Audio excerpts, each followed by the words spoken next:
Hey, Chad here from LearnMixedReality.com.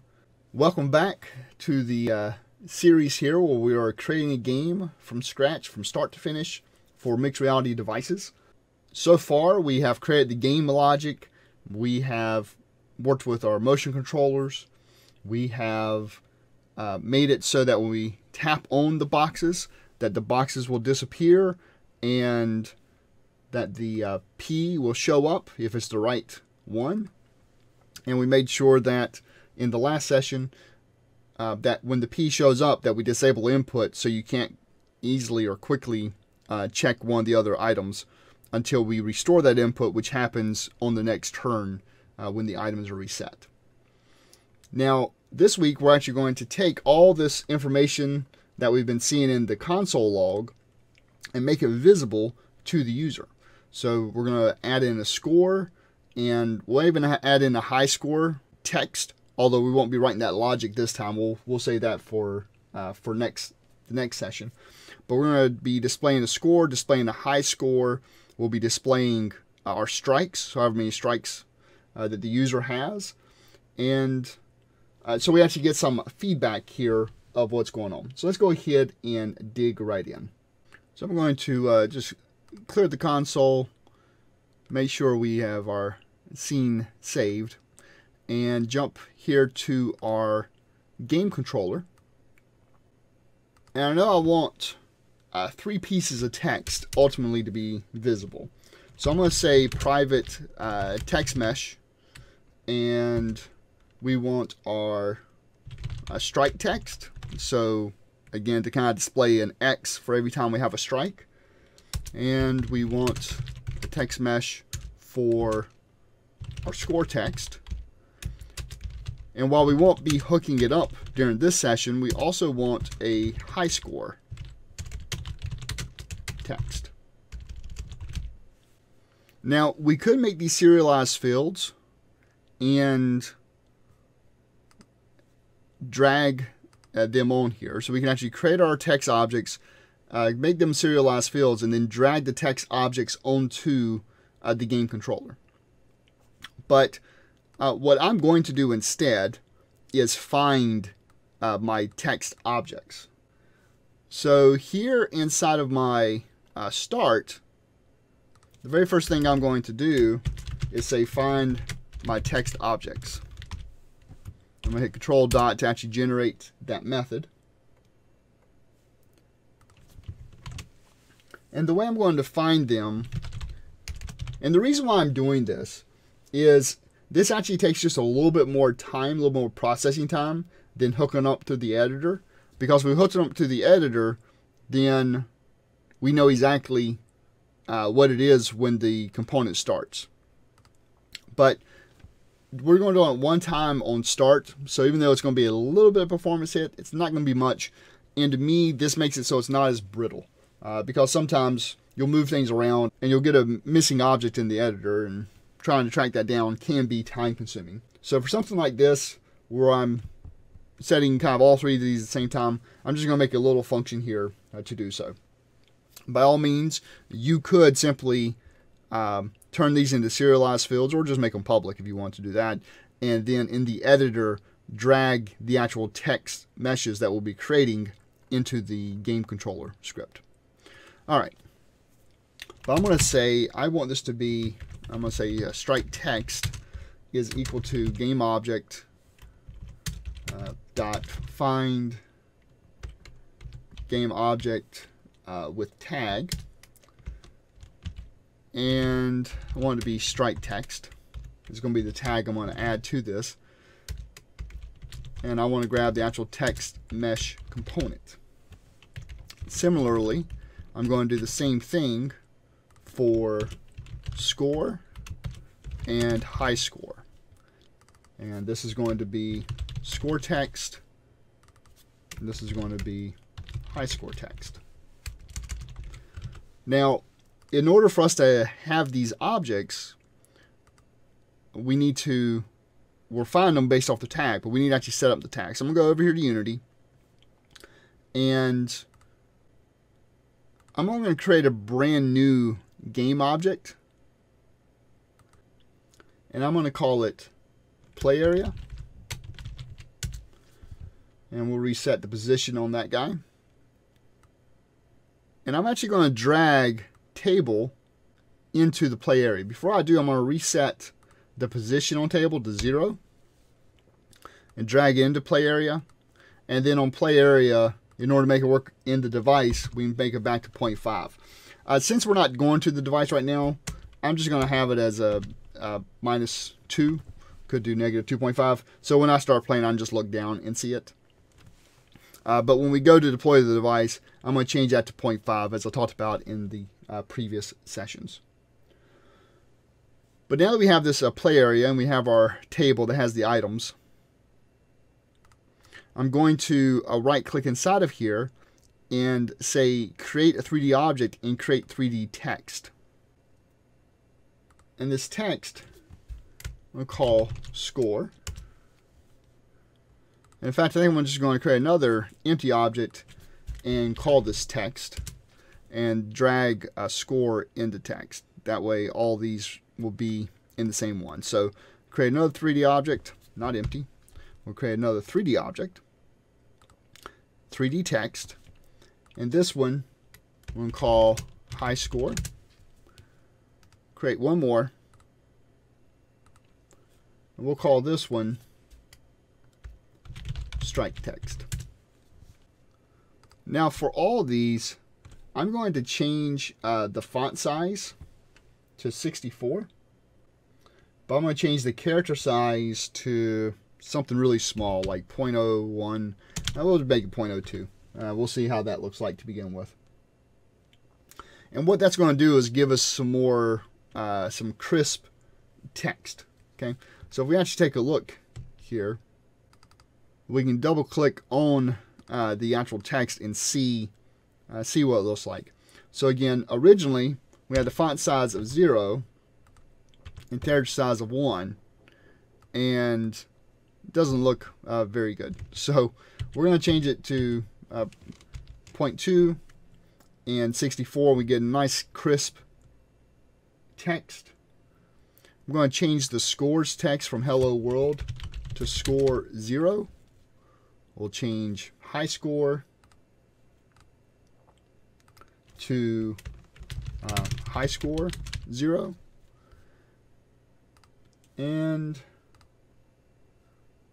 we'll change the strike text. It won't matter, but we're going to change it to 3 X's, just so we can see it here. Now, for my score, well, I think for every single one of these, I'm going to move the whole thing up to like 1.2 or something like that. Okay, and we'll move them all to 3, so they're kind of be right here at the table. Now for my score, I'm going to drag that over here to the left some, and the high score, I'm going to leave him alone. Strike text, I'm going to drag him kind of sort of in the middle and pull him down some. Also for the strike text, we'll make it something, you know, bad, like a all red, but we'll leave the score and high score for white for now. And obviously you can change this to your liking. And also for our strike text, I think we're going to set the X to 0, and instead of having this anchor to the upper left, we're going to do a middle center. Right, so that way we're getting it centered and be pretty good. Now the other thing I'm going to do is move it so it's a little bit further out in front of the player.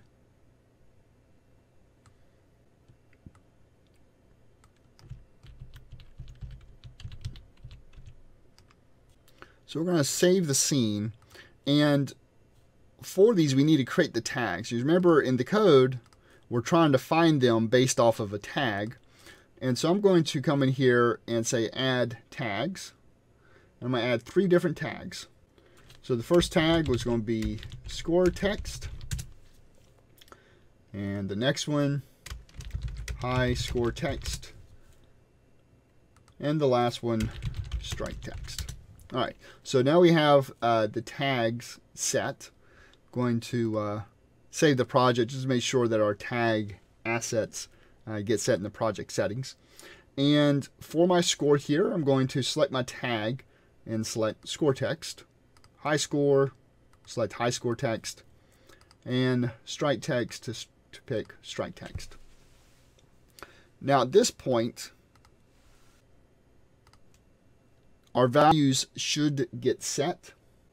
And before we actually start hooking up actual data to that, since we have some dummy data in here, let's just see if it's positioned the way we want it to. So I'm going to hit play. And we can see our score and our high score. So if you want to be a little lower, you could. A little higher, you could. The 3 X's, I kind of like where they're at. I may actually move, since for my strike text, the way I'm going to be doing this, I'm going to have a space in front of the first X. And since I'm going to do that, I think I'm going to just drag it over just a little bit. So yeah, something like that. Actually, minus 0.03 should be fine. So I'm going to copy that, stop playing, and then paste that back in. We'll hit play again just to make sure that that really is where I want my strike text to be. And it is. I like where that's at. So we're going to have our score, a high score, both those are still white, and then our strikeout text. So let's go back to our code. And what we want to do, of course, is actually hide the strike text. So in our start turn, let's actually just create a hide strike text method. And we'll generate that. And inside of here, we're going to say strike text, the game object, and we're actually just going to set it to inactive. So now when we play, the strike text should be hidden from us. And we can see the strike text is gone, so that's good. So we're not going to hook up the high score, but we are going to hook up the score and, of course, hook up our strike logic and make sure that that text gets visible. So let's go ahead and start working on that. To begin with, let's just work on the score. And so down here where we're actually setting the score, when we made a match, I just want to call update score and pass in that score. Okay, so I'm going to hit Control Dot to generate this method. And so we just want to say score text dot text is equal to score is equal to score. Okay, and that should be fine for when we're actually updating our score when we made a match. But of course the game can be over, and when the game's over we want it to be 0. So let's go to our game over.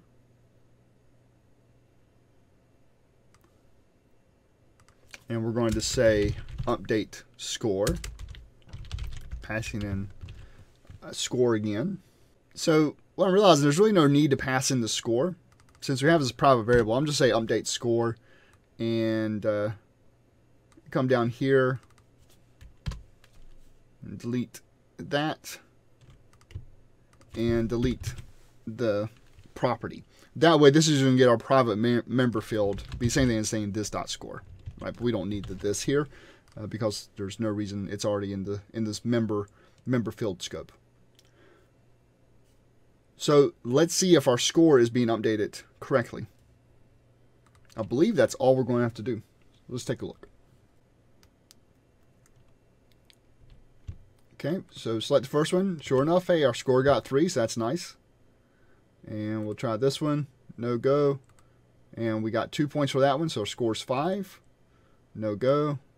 Another 2 points. Another 2 points. Okay, here's our first strike. And we're going to make it that when we get that strike, we'll get an X on the screen. That's going to be the next thing we do, assuming that we did everything right with our score here. Okay, so we got on the first try, so we got 3 points. First try. First try. I'm trying to make game over happen here. So, there we go. Strike 2 should be.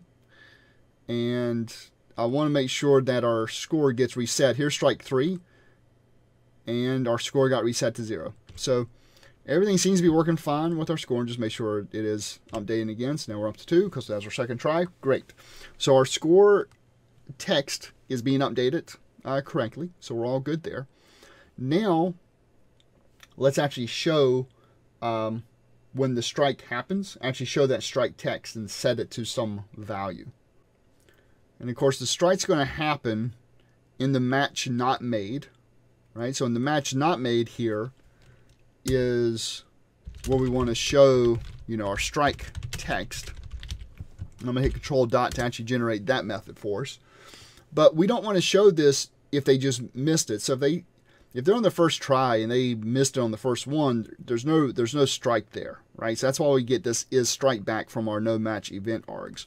So I actually want to check that first. So if e.isStrike, then I actually want to show the strike text. Otherwise, I don't want to show the strike text. And our strike text, we want to be, let's see, well, strike text.text. We want to equal to something, right? So we kind of want the X there, but we want to take into account how many strikes that's occurred.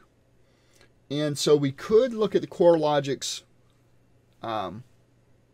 strikes, right? Because we have CoreLogic strikes, and we could tell how many it is and like loop through that. So we could do that.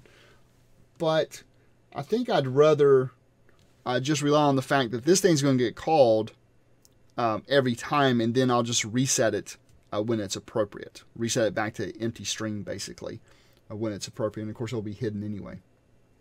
So I believe what I want to do is start appending this. So it would kind of be plus equals, but I don't want to do that, of course, from a memory perspective. I'm going to use a string builder. So let's get up here to our member fields, and I'm going to create a new private variable, a new member here. I'm going to call it, let's see, we're going to make it a string builder. I'm going to hit Control Dot to actually bring in system.text. I'm going to just call it, what, strike text string builder, because I like long names. Okay, so I'm copying that into my clipboard. Because I want him initialized at the very beginning, I'm actually going to go ahead and just initialize him. And since I know that the biggest he'll ever be, based off of my 3 items, or 3 strikes rather, biggest he'll ever be is, we'll say, 6 characters, because we're going to do a space X, and space X. And just so we don't allocate too much memory, on the first one we'll just say the capacity is 6, and if we go over that, it'll just, you know, rebuild it on the fly, but this will help with the garbage collection. And so we'll go down here back to our strike, and we're going to take that variable, the string builder, and we're going to append a space and X to it. And then our text is simply going to be the string builder .toString. And when that happens, we actually want to show the text. So we've kind of setting the text, and then we want to show it. So we're going to say strike text .game object, and then what, set active to true. So that should work out fine. Every time we get a strike, we're going to call strike text, and we're going to append a space and then an X to it. And the other thing that we need to do, though, is when we have a game over state, is we want to make sure this gets cleared out. Otherwise, we'll just keep appending, you know, X's until the end of time. So let's go to our game over bit, and here, what you want to say, strike text string builder, and we just want to clear it out. Right?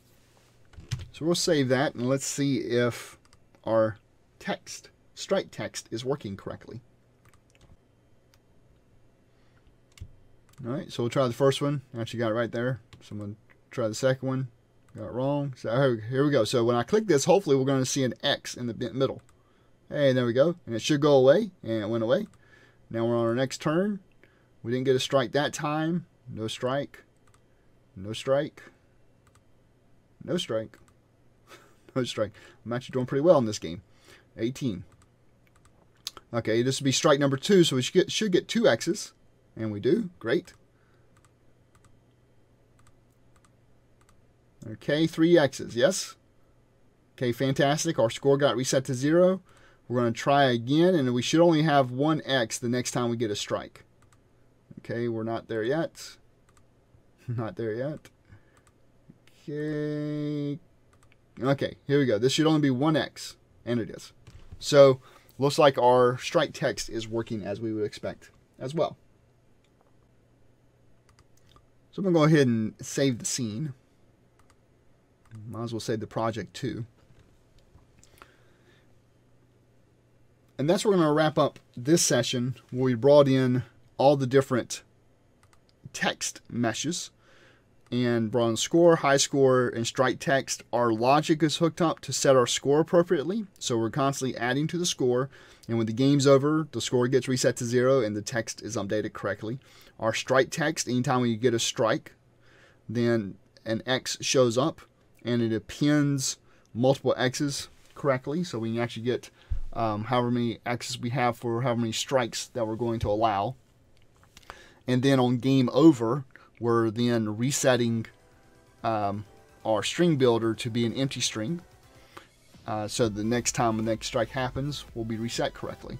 And that's, of course, happening in game over. So hopefully this tutorial series is beneficial as we're going step by step, creating a full game from start to finish that runs on mixed reality devices. This is a simplistic shell game, but it's not so much about the gameplay as much as it is the thought process and just the journey of creating a game from start to finish. So hopefully you're enjoying this. If so, hit that like button and let me know. If you're not enjoying it, then you can hit that dislike button and I'll know to stay away from these type of things in the future. If you are new to the channel, feel free to subscribe, and that way you have the possibility to be notified as my next session comes out. I'm releasing these every single week. And next week, we're going to actually implement high scores and update our high score text based off of the high scores. So I hope you join me for that, and I hope you have a fantastic week, and I'll see you in the next video.